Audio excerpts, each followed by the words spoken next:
맞습니다. 더불어민주당 중앙선거대책위원회 민생살리기본부 수석부본부장 민병덕입니다. 오늘은 김문수 후보의 플랫폼 정책에 대해서 규탄하는 기자회견을 하려고 합니다. 팔수록 손해인 소상공인의 눈물을 외면하지 말고 플랫폼에 대한 규제에 대한 견해를 밝혀라라는 내용입니다. 먼저 오늘 참석하신 분들을 소개시켜 드리겠습니다.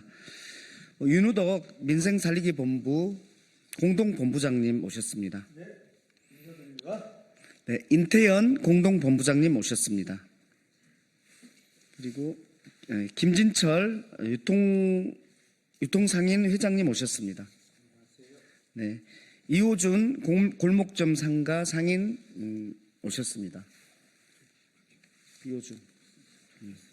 그리고 누구 오셨지? 네, 이호철 또 상인 오셨습니다. 네, 어제 그제 TV토론 보셨습니까? 우리 김문수 후보는 소상공인을 걱정한다고 하면서 계속해서 규제 완화를 외쳤습니다. 우리 플랫폼과 관련해서는 플랫폼을 우리 소상공인 분들께서 이용하지 않을 수 없는 플랫폼 시대가 되었습니다. 그런데 플랫폼 운영하는 본사와 이용자 간에는 힘의 차이가 엄청나게 납니다. 거기에서 불공정 거래 행위가 납니다. 그럼에도 불구하고 이용자는 다른 곳을 갈 수가 없습니다. 왜냐하면 플랫폼 시장이 완전히 독점화되어 있기 때문입니다. 그래서 플랫폼 시장에서의 플랫폼 거래에서의 불공정 거래를 규제하고 그리고 플랫폼 시장의 독점을 완화하기 위한 합리적인 규제는 반드시 필요한 것인데 이 모든 것들을 말하지 않고 규제 완화만 얘기하면서 목표는 소상공인의 눈물을 닦아주겠다. 어딘가 맞지 않는 것 아닙니까? 그래서 저희는 온라인 플랫폼법을 만들어야 된다고 오래전부터 주장해왔고 거기에는 불공정 거래에 대한 규제와 독점 완화에 대한 내용들이 있습니다. 그럼에도 불구하고 국민의힘은 지금까지 그 법의 입법을 거부해 왔습니다. 그거에 대한 사과 없이 규제 완화만을 얘기하고 있는 것은 결국은 소상공인의 눈물을 닦아주겠다는 것은 말뿐이고 실제로는 자율규제 하면서 사자와 토끼가 있는 우리에서 사자에게 모든 것을 할 수 있게 해주는 꼴이라고 볼 수밖에 없다라는 말씀을 드립니다. 기자회견문을 낭독하겠습니다. 예, 본부장 윤우덕입니다. 예, 죄송합니다. 죄송합니다. 기자회견문 낭독 전에요. 우리 실제 현장에서 오신 한 두어 분 말씀을 먼저 듣도록 하겠습니다. 네, 누구 얘기해 주시겠습니까? 네. 안녕하십니까. 저는 망원시장에서 27년째 두부 가게를 운영하고 있는 자영업자 김진철이라고 합니다. 저는 지금 이 자리를 빌려 쿠팡이라는 대기업 플랫폼이 자영업자들에게 끼치는 폐해와 불공정 현실을 국민 여러분께 알리고자 합니다. 쿠팡은 고객을 위한 혁신이라는 미명 아래 시장을 점령하고 중소상인들의 숨통을 점점 조여오고 있습니다. 쿠팡은 자체 로켓 배송 시스템을 통해 소상공인들의 감당할 수 없는 배송 경쟁을 유도하고 가격을 지속적으로 낮춤으로써 정상적인 유통 질서를 무너뜨리고 있습니다. 더욱이 자사 브랜드를 내세워 인기 있는 상품을 모방하거나 그보다 더 낮은 가격에 공급함으로써 기존 판매자의 생존권을 위협하고 있습니다. 이는 단순한 경쟁을 넘어선 플랫폼 갑질이며 결국 수많은 소상공인들의 삶의 터전을 빼앗는 행위입니다. 우리 자영업자들은 유통의 공정성과 다양성을 지켜내야 합니다. 대기업 플랫폼 하나가 유통 구조를 독식하게 되면 소비자 역시 언젠가는 선택권을 잃고 피해자가 될 수 있습니다. 저희는 기술 발전을 반대하는 것이 아닙니다. 다만 그 기술이 공정한 룰 안에서 누구나 함께 성장할 수 있는 기반 위에 있어야 함을 주장합니다. 지금의 쿠팡은 그 기준에서 크게 벗어나 있습니다. 정부와 국회에 부탁드립니다.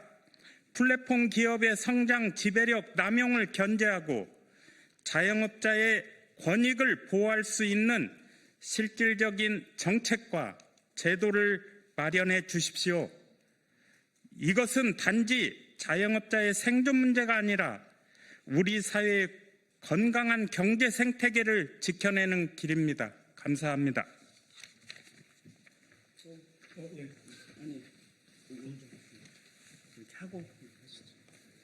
예, 반갑습니다. 저는 부천의 골목상권에서 장사를 하는 자영업자입니다. 배달앱은 처음에는 편리함 중개 플랫폼이라는 이름으로 시작되었습니다. 그러나 시간이 지날수록 이들은 단순한 중개인이 아닌 시장의 지배자가 되어서 자영업자의 생존을 위협하고 있습니다. 현재 배달앱은 매출의 10% 이상을 수수료로 가져가고 있으며 광고비 경쟁과 배달비까지 합치면은 자영업자들이 실질적으로 부담하는 비용은 40%에 육박합니다. 그럼에도 배달앱을 이용하지 않고는 매출이 유지될 수 없기 때문에 울며 겨자 먹기로 배달앱을 이용할 수밖에 없습니다. 심지어 고객과의 직접 소통 통로도 배달앱이 통제하고 고객 클레임도 자영업자만 일방적으로 떠안게 되는 경우가 빈번합니다. 플랫폼은 책임을 회피하고 자영업자만 모든 부담을 지고 있는 것입니다. 이런 구조에서 수익은 점점 떨어지고 생계를 책임지기 어려운 지경에 이르고 있습니다. 대한민국에서 성실히 장사해서 가족의 생계를 이어나가는 것은 정말 꿈꿔서는 안 된 일입니까? 기술의 이름으로 포장된 이 시스템은 자영업자를 벼랑 끝으로 몰아가고 있으며 결국 자영업자의 몰락은 지역경제의 붕괴로 이어질 수밖에 없을 것입니다. 자영업자는 배달앱의 을이 아닙니다. 중소상인 자영업자는 지역경제의 중심이며 고객에게 진심을 담아 서비스를 제공하는 주체입니다. 이제는 배달앱이 사회적 책임을 지고 수수료 인하, 투명한 운영, 자영업자 보호를 위한 실질적인 제도를 마련해야 됩니다. 정부와 국회에 이 불균형한 구조를 개선할 수 있도록 법과 제도 장치를 서둘러 마련해 주시기를 강력히 촉구합니다. 감사합니다.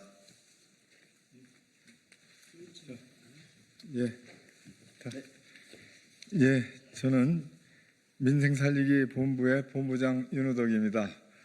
두 분 상인의 호소 그리고 정당한 주장에 근거해서 기자회견문을 낭독하도록 하겠습니다.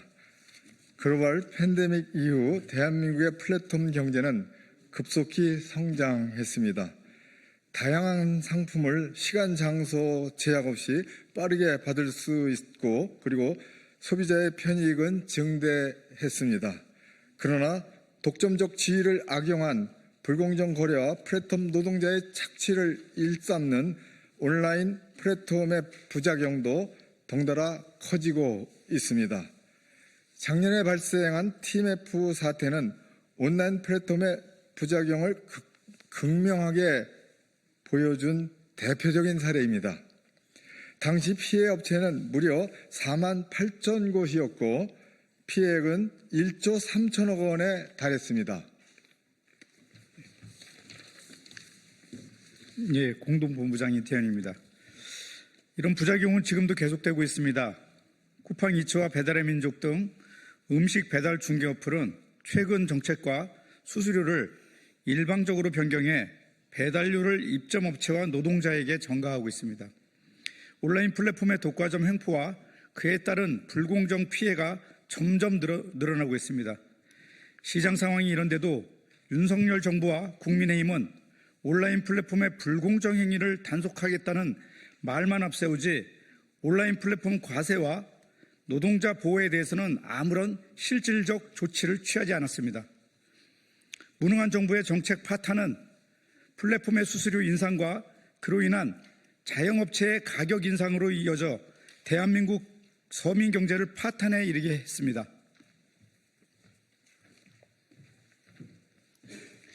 반면 더불어민주당은 온라인 플랫폼의 시장 지배적 지위 남용을 방지하기 위한 온라인 플랫폼 독점 방지법과 온라인 플랫폼 공정거래법의 입법을 위해 노력해 왔습니다.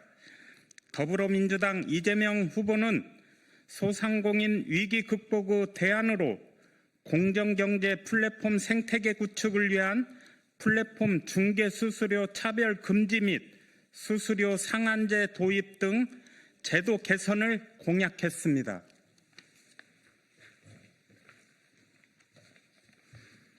그런데 국민의힘 김문수 후보는 어떤가? 그는 소상공인 경쟁력을 높이겠다고 정작 플랫폼 규제에 대해서는 아무런 구체적 대안 없이 윤석열식 규제 완화만 공허하게 외치고 있다. 김문수 후보에게 묻는다.